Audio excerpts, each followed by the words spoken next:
I have a question that I would like to ask you today. I understand that you go to the building, but the question is, how are you living when you leave the building? See, I understand every Sunday you go to church, but the question is, what do you do when you leave the church? And somebody may say, what do you mean? Well, just the same way that I was living and I was on my way to hell, you couldn't beat me going to church. See, you couldn't beat me going to the building, but it's what I was doing when I was leaving the building. See, I was leaving the building going to have sex with my boyfriend. I leave the building and I'm cussing and I'm fighting those men. I leave the building and I'm gambling. I'm betting on football boards. I'm going to the casino. I'm living with men before marriage. I don't care how I dress. I'm doing whatever I want to do when I leave the building. And if you're like me, doing whatever you want to do when you leave the building, God is not impressed with you. See, a lot of us feel like God is impressed with us because we sit in that building. But the problem is, what are you doing when you leave the building? And if you're living any kind of way when you leave the building, God is not impressed with you sitting in the building. Some people seem to think, just like I did, you can go to church as long as you pay your tithe, that makes you good with God. That does not make you right with God. You can pay your tithes. You can go to church for 30 years, 40 years, 50 years, and he will say, depart from me. I never knew you, because you're living outside the will of his Father. And if that's you on today, it's time to do a reality check and understand that we must start doing things the right way and stop doing things the wrong way. People seem to think because they go to church, they can just talk any kind of way that they want to talk, live any kind of way they want to live, go where they want to go, treat people any kind of way, but they go to church so they good. It's okay for them to smoke. It's okay for them to drink, because guess what? They go to church. They can lie on their taxes. They can do whatever they want to do. Guess what? But I go to church. You can be a lazy Christian. It's okay. I go to church.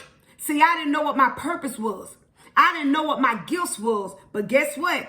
I went to church. And there's a lot of people who's holding up their hands saying, I go to church. I go to church. And that's not going to get you in the gate. You can stand before the Heavenly Father all day and say, but Lord, I went to church. I went to church, and you're going to hear, depart from me. I never knew you. Going to church does not make you right with God if you're not living for God. You must live for him if when you die and you want your soul to live with him. Overlook your life on today. Is it anything wrong with you going to church? It's nothing wrong with you going to church. But you have to live the right life when you're in church as well as when you're outside of church. See, it doesn't just go one way.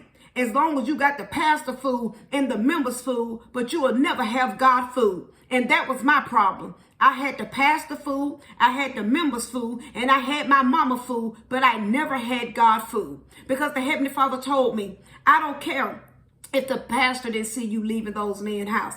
I see you leaving those men's house. I see the way that you're living your filthy life.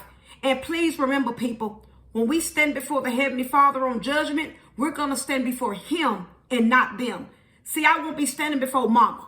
I won't be standing before the members and everybody I had food. And see, some people, we're more concerned with leaving this world, having everybody else food, but we'll never have God food. See, some people are more concerned with, I had my friend's food. I had my coworkers' food. I had my boss food, but you never had God food. God said, I see all and I know all. Get your life together and start seeking him so you can know that you will be right with him. Because I was a lazy, lukewarm Christian on my way to hell. Because when I went to church, I heard about the king, but I didn't have a relationship with the king. And it's a whole lot of people right now. They've been going to church for 30, 40, and 50 years, and they hearing about the king, but they don't have a true relationship with the king. And so if you don't have a true relationship with the king, how are you living for the king? Get to know him on today. Start seeking him. God has standards, and God would not allow anything in his house the same way you wouldn't allow anything in your house. If you knew somebody was a thief, are you going to let them in your house just because they go to church? I want you to think about it now. If you knew somebody was a rapist, are you going to let them live with you because they go to church? Think about this stuff. The same things that we wouldn't accept, why in the world do we think a holy and righteous God is going to accept that mess from us? We don't get a pass. We don't get to still go where we want to go and watch what we want to watch and dress how we want to dress just because we go to that building every Sunday. How are you living outside of that building? How are you living on Monday? Ask yourself the question, and it's time to get right. Start seeking to have a relationship with the true and living God, and you can know that you will be living with God. Go to him. Seek him and get to know him before it's too late. Learn what your purpose is. Learn what your gifts is. And most importantly, learn to live inside the will of God and not outside the will of God. And you can know when your eyes close, you will be greeted by the one true and living God. So always remember my closing. Self-examination is the best examination. And Jesus Christ is Lord, and he's all we have. Have a great rest of the day.